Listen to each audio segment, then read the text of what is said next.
আসসালামু আলাইকুম। প্রিয় দর্শক, অন্য মঞ্চের আলাপচারিতায় আপনাদের সকলকে আমন্ত্রণ জানাচ্ছি। সারা বাংলাদেশে আলোচিত ঘটনা হচ্ছে আমাদের প্রধান উপদেষ্টা ডক্টর মোহাম্মদ ইউনূসের পদত্যাগ। যদি এই মুহূর্তে প্রধান উপদেষ্টা পদত্যাগ করেন তাহলে অবশ্যই বাংলাদেশ একটা বড় ধরনের ধাক্কা খাবে। এখানে বেশ কিছু দেশি বিদেশি ইস্যুগুলো কাজ করবে। বিশেষ করে ভারত একটা বড় ধরনের ভূমিকা এখানে নিতে চাইবে। আর নিষিদ্ধ ঘোষণা করা বাংলাদেশ আওয়ামী লীগ তারাও কিন্তু এই পরিস্থিতিকে কাজে লাগাবে। এটার নামই হচ্ছে রাজনীতি। আর এই পদত্যাগের ফলে সবচেয়ে বেশি ক্ষতিগ্রস্ত হবে বাংলাদেশ এনসিপি, জাতীয় নাগরিক পার্টি হিসেবে যারা নিজেদের এই দলটিকে তৈরি করেছেন এনসিপি, এবং এই কয়েকজন সমন্বয়ক, তাদের প্রথম সারির বেশ কিছু নেতাকর্মীরাও মানে দেশের মধ্যে কোন পরিস্থিতিতে পড়বে বুঝতেই পারছেন। আর যার কারণে অনেকটা ভয় পেয়ে গেছেন এনসিপি সহ অন্যান্য যারা ডক্টর ইউনূসের একদম প্রধান সারির যারা পৃষ্ঠপোষক আছেন অথবা তাকে যারা নিয়োগ দিয়েছে। উপদেষ্টাদের জরুরি একটা বৈঠক হয়েছে বেলা 11টায় তেজগাঁওয়ে প্রধান উপদেষ্টার কার্যালয়ে। উপদেষ্টা পরিষদের নির্ধারিত বৈঠকে ডক্টর ইউনূসের পদত্যাগের প্রসঙ্গ উঠে আসে। প্রথমে 1 ঘন্টা নিয়মিত উপদেষ্টা পরিষদের নির্ধারিত বৈঠক হয়, এরপর সচিবরা বেরিয়ে যান। উপদেষ্টাদের নিয়ে প্রায় 4 ঘন্টা অনির্ধারিত একটা বৈঠক তিনি সেখানে করেন। আলোচনার মূল বিষয়গুলো যেগুলো ছিল যে উপদেষ্টা পরিষদের এই বৈঠকে হতাশা ব্যক্ত করে ডক্টর ইউনূস বলছেন, গণঅভ্যুত্থানের পর শিক্ষার্থী এবং রাজনৈতিক দলের অনুরোধে তিনি দায়িত্ব নিয়েছেন। দলগুলোর সহায়তার প্রতিশ্রুতি দিয়েছিল, কথা দিয়েছিল আগে সংস্কার পরে নির্বাচন, কিন্তু এখন অস্থিরতা তৈরি করছে, মানুষের আশা পূরণ করতে দিচ্ছে না, জনদুর্ভোগ তৈরি করছে, যে কোনো ইস্যুতেই রাস্তা অবরোধ করছে। দুজন উপদেষ্টা জানান, প্রধান উপদেষ্টা বলছেন রাজনৈতিক দল সহ কেউ সরকারকে প্রতিশ্রুত সহযোগিতা করছে না, এভাবে দায়িত্ব পালন করা সম্ভব না।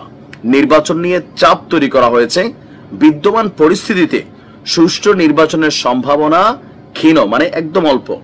নিয়ন্ত্রিত নির্বাচন হবে, এর দায় তিনি নিতে চান না। আর বিতর্কিত নির্বাচন হলে তার যে আন্তর্জাতিক ভাবমূর্তি নোবেল জয়ী হিসাবে সেইটা ক্ষুণ্ণ হবে, আর এই দায় তিনি নিতে চান না। অপরদিকে আন্দোলনের মাধ্যমে গড়ে ওঠা এই সরকারের সময় সবাই ভাবছে যে রাজপথ অবরোধ না করলে কোনো ফল পাওয়া যায় না। আবার একটা নির্দেশনা থাকার পরেও তারপরেও এনসিপি সরকারের প্রধান পৃষ্ঠপোষককারী দল, তারা নিজেরাই যখন আইন ভেঙে যমুনার সামনে উপস্থিত হয় তখন স্বাভাবিকভাবে অন্যান্য রাজনৈতিক দলগুলো তারাও মনে করে, ইভেন এই সরকারের মধ্যে তো দ্বিচারিতা আছে আন্দোলনগুলোকে কেন্দ্র করে, কখনো ঠান্ডা কখনো ডান্ডা, পৃষ্ঠপোষকতা বিভিন্ন জায়গা থেকে করা হয়। তো এরকম নানান জিনিস ডক্টর মোহাম্মদ ইউনূস তিনি ক্ষমতায় বসার পর থেকে ছোটখাটো অনেক কিছুকে তিনি হয়তো বুঝতে পারেননি, অথবা এনসিপির প্রতি ওনার ভালোবাসাটা অন্য জায়গা ছিল। ইভেন তিনি যখন নিজের মুখ থেকে বারবার বলেন যে এনসিপি তৈরির পিছনে বা এনসিপিদেরকে তিনি উদ্বুদ্ধ করেছেন রাজনৈতিক দল করতে, তারা বলছে তারা পাশ করবে না, তিনি বলছেন তোমরা নামো। তো সেখান থেকে যে কোনো রাজনৈতিক দল যারা ক্ষমতার দিকে ধাবিত হবে তারা এই সরকারের প্রতি অনাস্থা প্রকাশ করবে। সাধারণ মানুষ যথেষ্ট বিরক্ত, যথেষ্ট। একটা মব ভায়োলেন্স, যেখানে মব ভায়োলেন্স হচ্ছে সেখানে সরকার কি ভূমিকা রাখছে? লাস্ট কয়েকটা ঘটনা আমরা দেখছি যে আইন শৃঙ্খলা বাহিনী নেড়ে চেড়ে বসছে, অনেক ঘটনা যেগুলো এই সরকারের প্রতি অনাস্থা তৈরি করে ফেলেছে, এবং এনসিপির প্রতি তো করছেই। আপনাদের খেয়াল থাকার কথা, 5ই আগস্টের পর বন্যার সময় এই এনসিপির নেতাদের হাতে বাংলাদেশের মানুষ কিভাবে টাকা তুলে দিছে, কিন্তু সেই টাকার সুষ্ঠু বন্টন আদৌ কি হয়েছে? আমি তো কুমিল্লার ছেলে, আমার এলাকায় এনসিপির কি মাল গেছে ভাই? রাস্তাটাই ঠিক হয় নাই, হাঁটু সমান গর্ত। কি করছেন? বিএনপি বলছে আপনি সংস্কার করছেন, কিন্তু কিসের সংস্কার করছেন, কি সংস্কার করছেন, কোনোটাই দৃশ্যমান নয়। আবার এই সংস্কার নিয়েও আছে নানান বিতর্ক। তো সবকিছু মিলিয়ে ডক্টর মোহাম্মদ ইউনূস নিজেও অনেক কিছুর জন্য দায়ী, আবার এনসিপি অনেক কিছুর জন্য দায়ী, বিএনপিও অনেক কিছুর জন্য দায়ী। আর এই মুহূর্তে আসলেই সুষ্ঠু নির্বাচন করা ডক্টর মোহাম্মদ ইউনূসের সরকারের পক্ষে সম্ভব না, এটা কিন্তু সত্যি। বিতর্কিত হবে, যেখানে তিনি বলছেন সারা পৃথিবী তাকাই থাকবে তিনি একটা নির্বাচন দিবেন, এরকম নানান টেনশন, স্ট্রেস। তারপর ওনার প্রতি যে বাংলাদেশের মানুষের একটা গণ ভালোবাসা ছিল সেটা আস্তে আস্তে কোন লেভেলে চলে আসছে, খালি ওনাকে নিয়ে মানুষ হয়তো বাজে শব্দ ব্যবহার করে না, কিন্তু কাছাকাছি লেভেলে করে যে আপনি নন্দিত হইয়েন না, নিন্দিত হইয়েন না, পরবর্তী সময় কিন্তু পালাবার রাস্তা পাবেন না, মানে একটু সম্মান দিয়া পরে ঘুরে পেছে অনেকগুলা কথা কিন্তু ওনাকে বলে। বোঝে না এমনি উনি সারা পৃথিবীতে মানে ভাইজা খাইছে, নোবেল পাইছে, সবই বুঝেন তিনি। এনসিপি অবাধ্য, ওনার বাকিরাও অবাধ্য। আর এখানে বাধ্য কেন হবে? যার যার ধান্দায় সে ব্যস্ত, এনসিপির ধান্দায় ব্যস্ত, দেশ গঠনে কারো সময় নাই। বিএনপির ধান্দায় ব্যস্ত, ডক্টর ইউনূসও নিজের গ্রামীণ ব্যাংক, নিজের এনবিআর এর মামলা, তারপর হচ্ছেন যে সেই 616 কোটি টাকা, ইউনিভার্সিটির একটা লাইসেন্স, অনেক কিছু তিনিও তো আলহামদুলিল্লাহ মোটামুটি অনেক নিজের গুলো তিনি পাইছেন। এটা কিন্তু বাস্তব ভাই, এগুলা শুনতে যেমনই লাগুক। দেশের মানুষ কি পাইছে, এরপরে যে গত কয়েক মাসে বেকারত্ব, এই যে স্ট্রেস, এটা তিনি পাচ্ছেন, সামনে আসার আলো দেখতে পাচ্ছেন না। সেই জায়গা থেকে তিনি ভাবছেন যে বাবা মান সম্মানটা থাকতে আমি সরে যাই। দুই উপদেষ্টার পদত্যাগ আগামী সপ্তাহে কিংবা ঈশ্বরদীতে বিএনপি জামাত সংঘর্ষ, আগ্নেয়াস্ত্রতে ভাইরাল যুবকের পরিচয় মিলল। সংবাদ মাধ্যমের এসব শিরোনাম দেখে আপনার মনে হতে পারে নির্বাচন হয়তো ফেব্রুয়ারিতে হচ্ছে। কেউ হয়তো ভাবতে পারেন নির্বাচন হলে সেটি ভয়াবহ সংঘাত আর মারামারি নির্বাচনী হতে যাচ্ছে। কিন্তু বাংলাদেশের রাজনীতি, বিশেষ করে নির্বাচনের রাজনীতি এই মুহূর্তে অতটাও সহজ সরল নয় যতটা সাদা চোখে দেখা যাচ্ছে। বরং ঢাকা এখন একটি আন্তর্জাতিক ট্রাফিক জ্যামের মাঝখানে দাঁড়িয়ে। এই জ্যামের পেছনের কারণ কোনো অভ্যন্তরীণ কোন্দল নয়, বরং এর পেছনে কলকাঠি নাড়ছে বিদেশি খেলোয়াড়রা। কারণ বাংলাদেশের সামনের দিনের রাজনীতির ভাগ্য যমুনা কিংবা ক্যান্টনমেন্টে নির্ধারণ হচ্ছে না, বরং এর মূল উৎস হয়ে যাচ্ছে দিল্লি আর ওয়াশিংটন। আঞ্চলিক স্থিতিশীলতা আর ইন্দো প্যাসিফিকে খবরদারির জন্য ভারত ও আমেরিকার স্বার্থ এক সুতোয় গেঁথে যাওয়ায় বাংলাদেশ পুরো দক্ষিণ এশিয়ার জন্য ভূ রাজনৈতিক হটকেক হয়ে উঠেছে, যে কারণে বাংলাদেশের আগামী নির্বাচন হয়ে উঠতে পারে পুরো এশিয়ায় গেম অফ থ্রোনস এর নতুন সিজন। কূটনৈতিক সূত্রগুলো বলছে বাংলাদেশের আগামী জাতীয় সংসদ নির্বাচন নিয়ে ভারত ও আমেরিকার সাথে দোহাতে বসে বৈঠক করেছে বাংলাদেশ। এমনকি বিশেষ বার্তা নিয়ে বাংলাদেশে এসেছিলেন ভুটানের প্রধানমন্ত্রী। এর পেছনে কাজ করছে বাংলাদেশ ও রাখাইন রাজ্যের বিনিময় মূল্য। ভারত ও আমেরিকার এই দেয়া নেয়ার কৌশলে বড় একটি গুটি হলো বাংলাদেশের আগামী সংসদ নির্বাচন। বৈঠকে জানিয়ে আলোচনা হয়েছে, সেই সূত্র ধরে যদি সামনের দিনগুলো আগায় তাহলে আওয়ামী লীগ আর নির্বাচন ইস্যুতে দুটি প্রশ্ন দেখা দিবে। টাইমস অফ বাংলাদেশের খবরের শিরোনাম হলো ফেব্রুয়ারি নির্বাচনের আগে ফের সক্রিয় যুক্তরাষ্ট্র ভারত। এই রিপোর্টটিতে সাম্প্রতিক সময় পর্দার আড়ালে ঘটে যাওয়া বেশ কিছু বৈঠক আর তৎপরতার খবর তুলে ধরা হয়েছে। রিপোর্টটিতে বলা হয়েছে বাংলাদেশের আসন্ন জাতীয় সংসদ নির্বাচনকে কেন্দ্র করে দক্ষিণ এশিয়ায় নতুন করে ভূ রাজনৈতিক তৎপরতা দেখা দিয়েছে। ঢাকা কেন্দ্রিক রাজনৈতিক প্রভাব বজায় রাখতে যুক্তরাষ্ট্র ও ভারত সক্রিয় হচ্ছে। একই সঙ্গে নীরবে কূটনৈতিক প্রচেষ্টা জোরদার করছে দেশ দুটি। কূটনীতিকদের মতে বাংলাদেশের রাজনৈতিক রূপান্তর এখন ওয়াশিংটন ও দিল্লি উভয়ের জন্য গুরুত্বপূর্ণ কৌশলগত অগ্রাধিকার হিসেবে উঠে এসেছে। বলা হয়েছে ভারত ও যুক্তরাষ্ট্রের স্বার্থ বা চাওয়া পাওয়া মিলে যাওয়ায় চোখে পড়ার মতো তৎপরতা দেখা যাচ্ছে।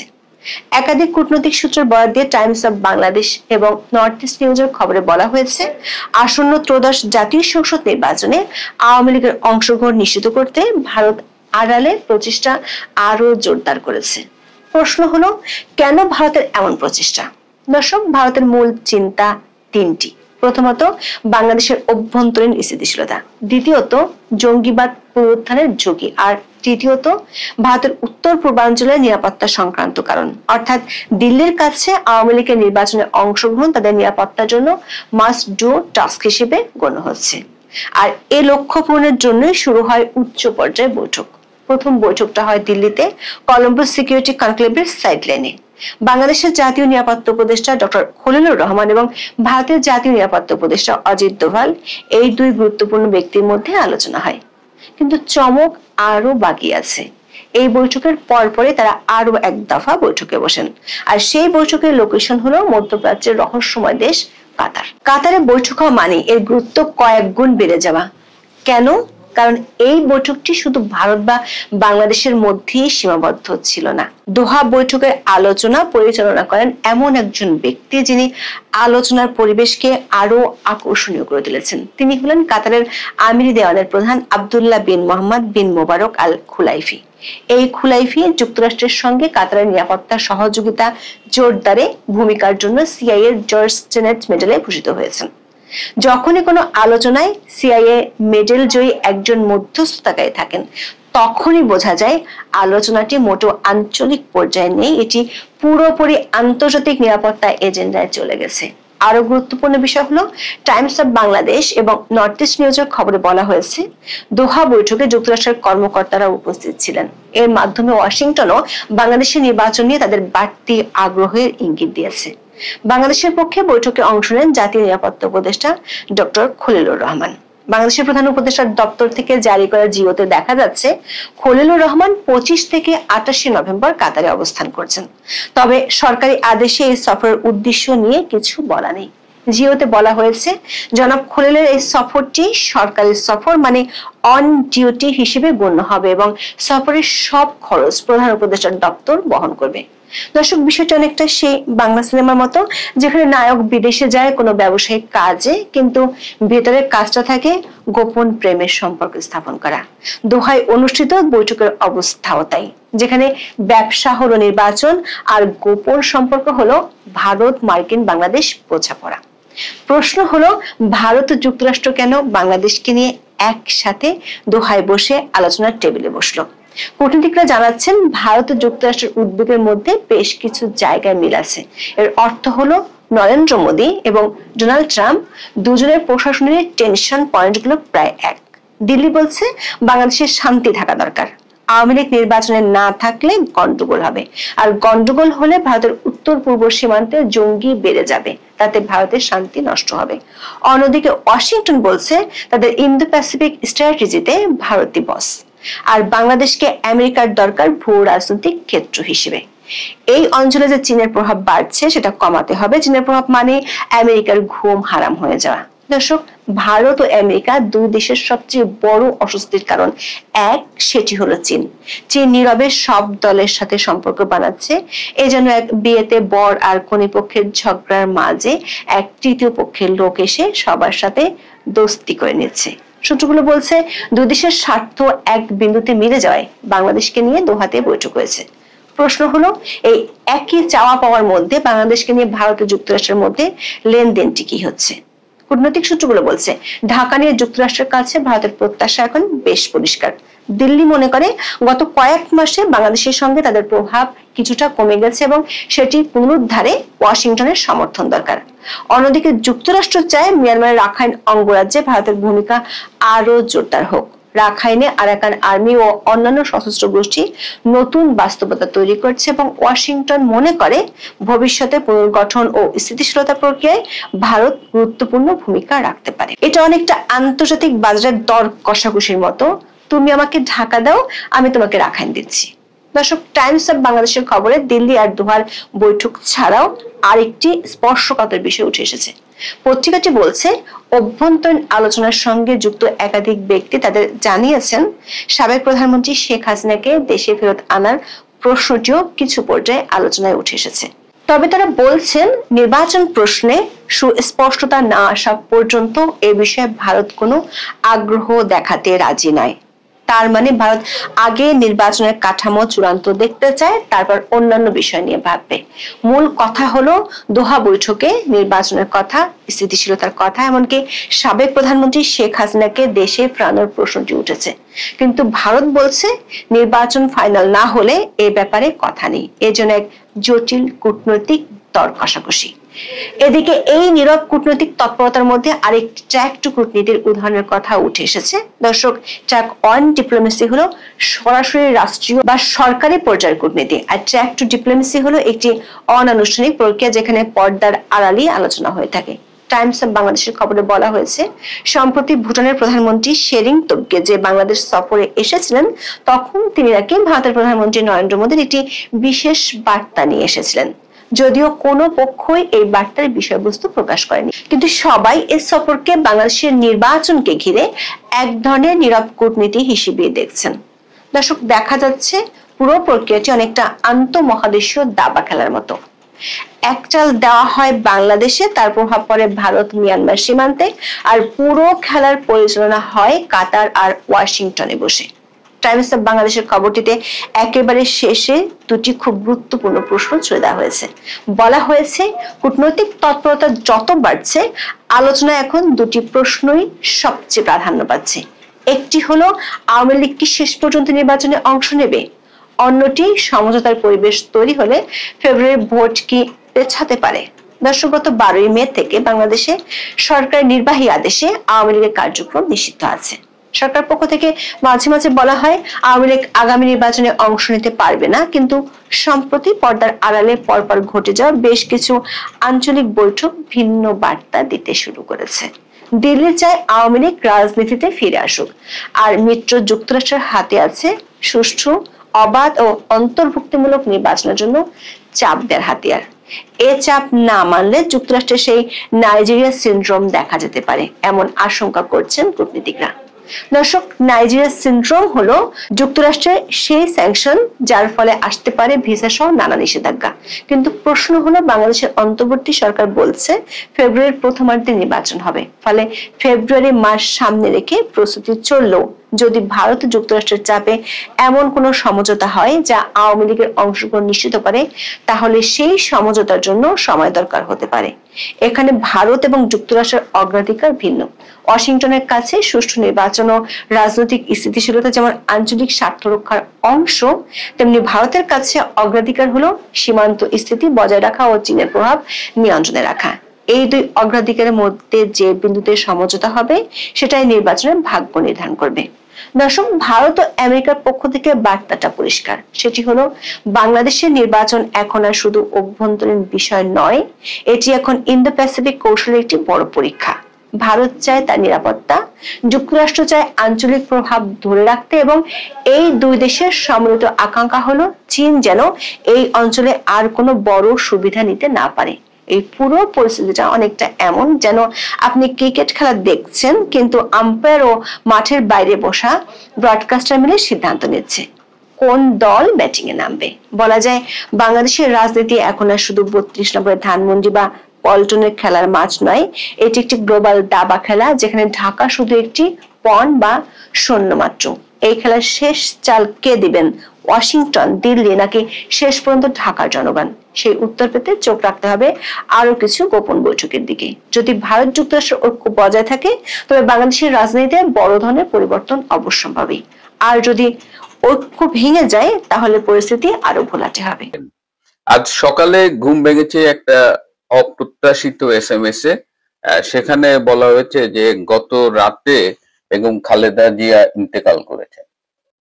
আমি কিন্তু SMS-টা পেয়ে বিশ্বাস করিনি। আমি সাথে সাথে গুগলে গিয়েছি এবং আমার যে ঢাকায় যে সোর্স আছে এভার কেয়ার হসপিটালে, আমি তাদের সাথে যোগাযোগ করেছি, যদিও তখন বাংলাদেশে বলা যায় শেষ রাত।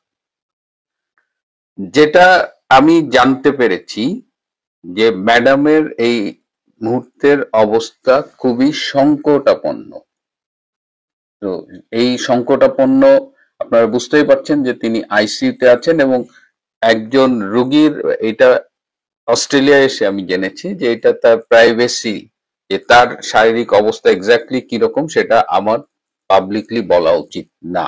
এটা তার প্রাইভেসি, এটা একটা কনফিডেন্সিয়াল বিষয়। শুধু এটুকু বলছি যে আমি সর্বশেষ যে খবরটা পেয়েছি তা হলো ঠিক ভেন্টিলেটর বা লাইফ সাপোর্টে ওঠার আগের মুহূর্ত। অনেকেই বলছেন তিনি লাইফ সাপোর্টে আছেন, লাইফ সাপোর্টটা যার খুলে ফেলার জন্য পরিবারের সম্মতির অপেক্ষায় আছেন। তো সেই জায়গাটায় আমি শেষ যে খবরটা পেয়েছি, যাই হোক, আমার উদ্দেশ্য ম্যাডামের স্বাস্থ্যের বর্তমান অবস্থা বলাটা না, বরং তিনি 5 দিন ধরে হাসপাতালে আছেন, এবং আমি 4 দিন আগে আমার ফেসবুকে একটা স্ট্যাটাস দিয়েছিলাম। এটা আমি মনে হয় যে এটা বাংলাদেশের সব ক্লিনিক্যাল ডাক্তারদের এটা শোনা উচিত, এবং যারা অনেক বড় বড় ডাক্তার। বাংলাদেশের যারা ক্লিনিশিয়ান আছে, আপনারা জানেন যে সব বিষয়ে খুব টপ ডাক্তার, এরা কিন্তু ক্লিনিক্যালি বিশ্বমানের, এবং অনেক ক্ষেত্রে তারা যত সীমাবদ্ধতা নিয়ে রোগীদের বিশেষ করে সরকারি হাসপাতালে চিকিৎসা দেন সেটা আমরা বিদেশে বসে কল্পনাও করতে পারি না। সেদিক দিয়ে সেটা অবশ্যই প্রশংসনীয়, কিন্তু তারপরেও তাদের প্রতি আমাদের রোগীদের আহ, একটা অভিযোগ থাকে, রোগীদের আস্থার অভাব রয়েছে। এবং সেটা আমি কেন আজকে আমি এই বিষয়টি নিয়ে আপনাদের সামনে কথা বলছি। বেগম খালেদা জিয়া তার একাধিক অসুখে তিনি ভুগছেন, তার লিভারের সমস্যা আছে, তার কিডনির সমস্যা আছে, তার আর্থ্রাইটিস আছে এবং একাধিক সমস্যা, যে কারণে তার শরীরের রোগ প্রতিরোধ ক্ষমতাটা কিন্তু স্বাভাবিক মানুষের চাইতে দুর্বল, এটাকে আমরা বলি ইমিউনো কম্প্রোমাইজড। সেই অবস্থায় তার লাইফস্টাইল, তার জীবন যাপন, তার চিকিৎসা সবকিছুই কিন্তু খুব স্পেশালি মেনটেইন করা উচিত। তো বেগম খালেদা জিয়াকে যখন 21শে নভেম্বর ক্যান্টনমেন্টের যে সশস্ত্র বাহিনী দিবসের অনুষ্ঠানে আনা হলো, প্রথমত হলো যে এই অনুষ্ঠান মানে এখানে কমপক্ষে 2000 লোক থাকে, এই 2000 লোকের মধ্যে কারো নানা রকমের ইনফেকশন থাকতে পারে, বা এটা এটা খুব স্বাভাবিক। তো এরকম একটা 2000 লোকের মানুষের ভিড়ে তাকে আনাটা কি খুব জরুরি ছিল? আমি ধরে নিলাম যে হ্যাঁ, তিনি একটা রাজনৈতিক ব্যক্তিত্ব, দেশে একটা পরিবর্তিত রাজনৈতিক সিচুয়েশন আছে, তাকে আনতে হবে। তাহলে তার মেডিকেল টিমের কি এটা দায়িত্ব ছিল না যে তাকে এই জনসমাবেশে আনার জন্য কিভাবে নিরাপদ রাখা যায়? আমি এর আগেও ছবিতে দেখিয়েছি বা ফেসবুকে একটা ছবি দিয়েছিলাম যে দেখেন, তিনি যে মাস্কটা ব্যবহার করছেন সেই মাস্কটা যেটা সম্পূর্ণ মুখ ঢেকে রাখার কথা, সেটা থুতনির নিচে। তাহলে তো এই মাস্ক তো ফ্যাশন করার বিষয় না, মাস্ক তো it has some health benefit, না, এটার একটা হেলথ ইমপ্লিকেশনস আছে। তো আপনি আপনি এই মাস্কটা দিয়ে তার এই মুখ নাক এগুলো ঢেকে রাখবেন, যাতে এই পথে কোনো সংক্রমণ না ঢুকতে পারে, কোনো ব্যাকটেরিয়া বা কোনো ক্ষতিকর জীবাণু শরীরে প্রবেশ না করতে পারে। কিন্তু তার মুখটা ওপেন করা আছে। এবং ম্যাডাম যে মাস্কটা নামিয়ে রেখেছে, মেডিকেল টিম কি তাকে বলেছিল যে এই মাস্কটা নামানো যাবে না বা এটা মেনটেন করতে হবে? দ্বিতীয়ত হলো যে আপনারা কোভিডও দেখেছেন যে যাদের এই এই অবস্থায় ম্যাডামের মতো যে ইমিউনো কম্প্রোমাইজড অবস্থা, তাদের তো কাছাকাছি মানুষের আসতে দেওয়ার কথা না, অ্যাটলিস্ট 1 মিটার দূরত্ব তো মেনটেন করার কথা। অথচ আমরা দেখেছি যে ম্যাডামের কাছে আসার একটা মানুষের মধ্যে একটা প্রবণতা, সবাই আসছে, সবাই কুশল বিনিময় করছে, সবাই তাকে মুখ দেখাচ্ছে। ইভেন ডক্টর ইউনূস তার সাথে যে পাশাপাশি বসেছে, ডক্টর ইউনূস 86 ইয়ার্স ওল্ড, তারও শরীরে অনেক অসুখ বিসুখ আছে, কিন্তু তাকে ঠিকঠাক রাখা হয়। কিন্তু এই যে তাকে ঝুঁকির মুখে ফেলে দেওয়া হলো, জেনারেল ওয়াকার তার খুব কাছে যে দুবার স্যালুটও দিলেন, এবং তখন আপনি দেখছেন চারিপাশে গাড়িতে ওঠার সময় কি পরিমাণ লোক। এই এই যে ম্যাডামকে সেফ রাখা, সেখানে নিয়ে প্রথমত হলো যে সেখানে যাওয়া খুব জরুরি ছিল কিনা আই ডাউট। দ্বিতীয়ত যাওয়ার পরে তার যে হেলথ প্রিকশনস, তার যে মাস্ক এবং অন্য বিষয়গুলো সেটা মেনটেন করা হয়নি, সেটা একদম এভিডেন্ট। তৃতীয় হলো তার থেকে অন্য মানুষের দূরত্ব যেটা বজায় রাখার কথা, সে ব্যাপারেও কারো কোনো ভ্রুক্ষেপ লক্ষ্য করিনি। আজকে ম্যাডামের তো এই অন্তত এই সশস্ত্র বাহিনী দিবসের পরে তার হৃৎপিণ্ডে এবং ফুসফুসে যে সংক্রমণটা হয়েছে, সেটা আমি ধারণা করি সেটা এই জনসমাবেশ থেকেই হয়েছে। এটি তো হওয়ার কথা ছিল না যদি প্রিকশন নেওয়া হতো। মেডিকেল টিম এই দায়িত্বটা এড়াতে পারেন না। আমি যে কথা বলছি, আমার আমার কিন্তু উদ্দেশ্য মেডিকেল টিমকে ব্লেম করা না। আমার উদ্দেশ্য হলো, আমার কষ্টের জায়গা থেকে বলছি, এটা আমি আজ থেকে আরো 18 বছর আগে থেকে আমি এটা বলার চেষ্টা করে আসছি বাংলাদেশের চিকিৎসা সমাজের কাছে, যে শুধুমাত্র প্রেসক্রিপশন এবং হসপিটাল নির্ভর শ্রেষ্ঠত্ব দিয়ে লাভ নেই। আমাদের আরো বেশি মনোযোগী হওয়া উচিত যে কিভাবে প্রিভেন্ট করা যায়, কিভাবে ঠেকানো যায়। যেমন ম্যাডামের এটা, আই বিলিভ যে এটা একটা প্রিভেন্টেবল কন্ডিশন ছিল, কিন্তু ম্যাডামের বয়স 80, তার অনেকগুলো অসুখ বিসুখ আছে। সেই এরকম একটা 80 বছরের মানুষের, যার শারীরিক রোগ প্রতিরোধ ক্ষমতা দুর্বল, তার যদি ফুসফুস এবং হৃৎপিণ্ডে একসাথে সংক্রমণ হয়, তার কিন্তু জীবনের ঝুঁকি অনেক বেশি। এবং we need a miracle to bring her back. এখন দেখলাম যে তাকে সিঙ্গাপুরে নেওয়ার অনেকেই কথা বলছেন, অনেকে আবার বলছেন তার পুত্র লন্ডনে থাকেন তারেক রহমান কেমন ছেলে যে মায়ের এই অসুস্থতায় তিনি আসতেছেন না। এটা নিয়ে আমি আসলে আমার মন্তব্য করাটা ঠিক না, কারণ এক একজনের এক এক অবস্থা থাকে। মানে যারা প্রবাসে থাকেন, কিন্তু যেহেতু তারেক রহমান একজন রাজনীতিবিদ, সেহেতু তিনি আমাদের মতো সাধারণ মানুষ না। তার একটা তার কাছে তার কর্মীদের একটা প্রত্যাশা থাকে, দেশের মানুষের একটা প্রত্যাশা থাকে। তো সেই জায়গা থেকে তারেক রহমান যে এখনো বাংলাদেশে মায়ের কাছে আসেননি, এবং তিনি তো সব রকমের মামলা থেকে মুক্ত। তিনি তো এখন তার কোনো মাথার উপরে কোনো শাস্তি নেই, তিনি কেন আসতেছেন না এই প্রশ্ন কিন্তু আমরা না তুললেও মানুষের মুখ বন্ধ রাখা যাবে না, এবং মানুষ এই প্রশ্ন তুলছে। এবং এই প্রশ্নটি আমি জানি না, এখন যদি তাকে বেগম খালেদা জিয়াকে সিঙ্গাপুর নেওয়া হয় এবং তিনি যদি সিঙ্গাপুরে আসেন, সেটা একটা বিষয় হতে পারে, কিন্তু কেন তারেক রহমান মায়ের এই অসুস্থতায় বাংলাদেশে এখনো এসে পৌঁছাননি, যেখানে মায়ের অবস্থা অত্যন্ত সংকটাপন্ন। এবং আপনারা মিডিয়ায় দেখেছেন বিএনপির নেতৃবৃন্দও কিন্তু বলছে যে মানে তার লাইফটা এখন খুবই ক্রুশিয়াল এবং যে কোনো মুহূর্তে যে কোনো কিছু হতে পারে। আমরা দোয়া করি, সভাপতি তিনি আমাদের একজন জাতীয় নেত্রী, আমরা দোয়া করি, কিন্তু এই যে মেডিকেল টিমের অবহেলা, একজন বা জনস্বাস্থ্য বিশেষজ্ঞ হিসেবে আমার এটা মেনে নিতে কষ্ট হচ্ছে। রাজনৈতিকভাবে আমার যে অবস্থানই হোক, একজন চিকিৎসক হিসেবে আমি আমার চোখের সামনে দেখছি যে মেডিকেল টিমের অবহেলায় কি করে একজন মানুষ আজকে জীবন মৃত্যুর সন্ধিক্ষণে দাঁড়িয়ে আছে। বাংলাদেশের একজন মানুষ হিসেবে সবাই যখন প্রশ্ন করছে তারেক রহমান কেন বাংলাদেশে আসছে না, সেই প্রশ্নটিকে আমি গুরুত্বের সাথেই নেই।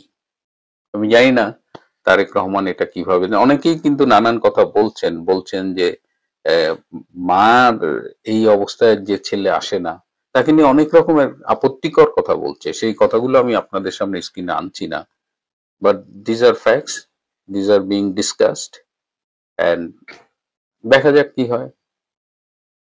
আমার কাছে অনেকেই জানতে চেয়েছিলেন ম্যাডামের অবস্থা, তাই মনে হলো যে আপনাদের সামনে আমি যতটুকু জানি এবং একজন চিকিৎসক হিসেবেই বলছি, এর সাথে কোনো রাজনৈতিক কোনো বিষয় না মেশালেই আমি খুশি হব। ভিতর বাইরে আওয়ামী লীগ নিয়ে নানান রকম আলাপ আছে, এবং আওয়ামী লীগ গত কয়েকদিন ধরে তারা ঘাপটি মেরেছে। আমি এর আগে আপনাদেরকে একটা আলোচনায় বলেছিলাম যে হঠাৎ করে আওয়ামী লীগ কেন চুপ। আপনাদেরকে মনে করিয়ে দিয়েছিলাম যে কিছু বিশ্ব পরিক্রমা কিছু আছে দেশে এবং দেশের বাইরে, যে এই সরকারের উপরে আওয়ামী লীগের নিষেধাজ্ঞা তুলে নেওয়া, এবং সরকারের ভেতর থেকেও আর দেশের বাইরে থেকে ইন্টারন্যাশনাল কমিউনিটি। ভারতের স্পষ্ট অবস্থান, তারা কোনোভাবেই আওয়ামী লীগ বিহীন নির্বাচন চায় না, এবং এর সাথে সাথে আরো বেশ কিছু দেশ, জার্মানি সহ বেশ কিছু দেশের অবস্থান রয়েছে যে তারা মনে করে যে এটা ইনক্লুসিভ 14, 18, 24-এর নির্বাচন না, খুবই দুঃখিত, সেই 24-এর 18, 14 নির্বাচন না, একটা যেই নির্বাচনের স্বপ্নে বাংলাদেশের 3-4টা জেনারেশন একেবারে থমকে গেছে। আমরা ভোট দিতে পারি না, এই দেশের নাগরিক কি, আমরা কোন দিক থেকে এই দেশের নাগরিক, আমরা তো ভোট দিতে পারছি না দীর্ঘ সময় ধরে, আমরা ভোট থেকে বঞ্চিত। সেই জায়গা থেকে একটা ইনক্লুসিভ নির্বাচন দরকার। শেখ হাসিনা মামলার রায়কে কেন্দ্র করে চারদিকে ব্যাপক রক্তল ফুটেছে। তারপর বেশ কিছু জায়গায় আগুন জ্বালানোর ঘটনা ঘটেছে, গাড়ি ঘোড়ায় আগুন জ্বলেছে। সবাই এটার মধ্যে আওয়ামী লীগকে খুঁজে নেওয়ার চেষ্টা করেছে, আওয়ামী লীগের কর্মসূচি মাথায় রেখেছে, আওয়ামী লীগ লকডাউন শাটডাউন কর্মসূচি দিয়েছে, সেগুলো মাথায় রেখে হিসাব করছে। কিন্তু তাদের একটা এর আগের, আমি তো গেল নভেম্বর মাসের কথা বলছি, গত সেপ্টেম্বর অক্টোবরে তাদের ঝটিকা মিছিল বেড়ে গিয়েছিল, কিন্তু সেই ঝটিকা মিছিলের খুব একটা আওয়াজ পাওয়া যাচ্ছে না।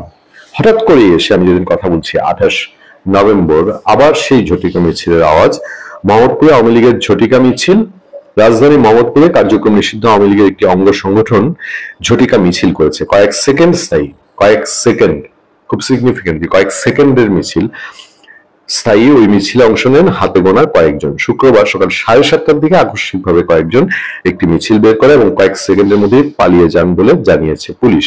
মোহাম্মদপুর থানার ভারপ্রাপ্ত কর্মকর্তা কাজী রফিক আহমেদ বলেন, সকাল 7টার দিকে 5-6 জনের একটি ব্যানার নিয়ে কয়েক সেকেন্ডের একটি মিছিল করে।